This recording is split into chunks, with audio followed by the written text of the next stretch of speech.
दोस्तों, जब हिटलर ने पोलैंड पर आक्रमण किया और द्वितीय विश्व युद्ध शुरू हुआ तो जर्मन आक्रमणकारियों से बचाने के लिए 500 पोलिश महिलाएं और 200 बच्चों को एक जहाज में बैठाकर पोलिश आर्मी द्वारा जहाज को समुद्र में छोड़ दिया गया और जहाज के कप्तान से कहा गया कि इन्हें किसी भी देश में ले जाओ जहां ये शरण पा सके। अंतिम शब्द जो वे अपने परिवार से सुने वो ये थे कि अगर हम जीवित रहेंगे तो हम फिर मिलेंगे।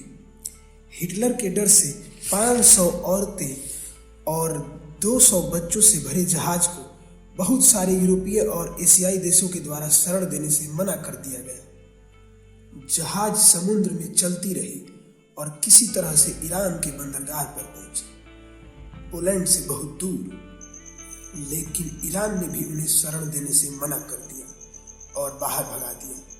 अंततः जहाज समुद्र में घूमते हुए भारत पहुंचे। जहाज बॉम्बे के बंदरगाह पर पहुंची, लेकिन ब्रिटिश गवर्नर ने भी उन्हें शरण देने से मना कर दिया। यह खबर जल्द ही गुजरात के रियासत जामनगर के महाराजा जाम साहब दिग्विजय सिंह के कानों में पहुंची। जैसे ही उन्हें पता चला, वह तुरंत शरण देने को सहमत हो गए।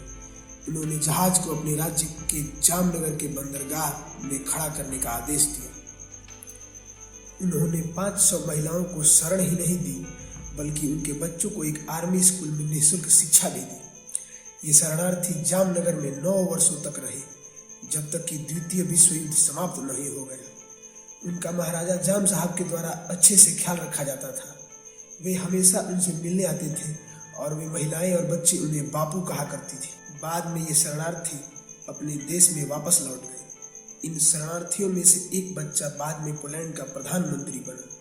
यहाँ तक कि आज भी उन शरणार्थियों के वंशज प्रत्येक वर्ष जामनगर आते हैं और अपने पूर्वजों को याद किया करते हैं। पोलैंड में बहुत सारी सड़कों का नाम महाराजा जाम साहब के नाम पर रखा गया है। यहाँ तक कि आज भी पोलैंड में कई नीतियाँ उनके नाम पर बनाई गई हैं।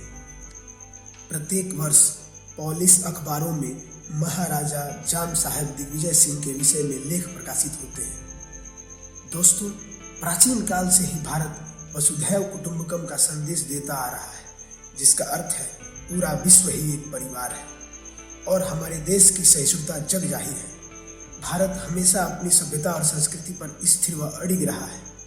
यह हमारा दुर्भाग्य है कि हम में से बहुत कम लोग इस महापुरुष के बारे में जानते हैं, क्योंकि हमारे इतिहास से ही इस कार्य को छिपा लिया गया है।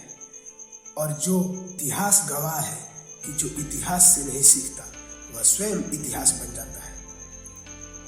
दोस्तों, ऐसे ही अन्य जानकारियों के लिए हमारे चैनल को सब्सक्राइब करें और बेल आइकन को जरूर प्रेस करें।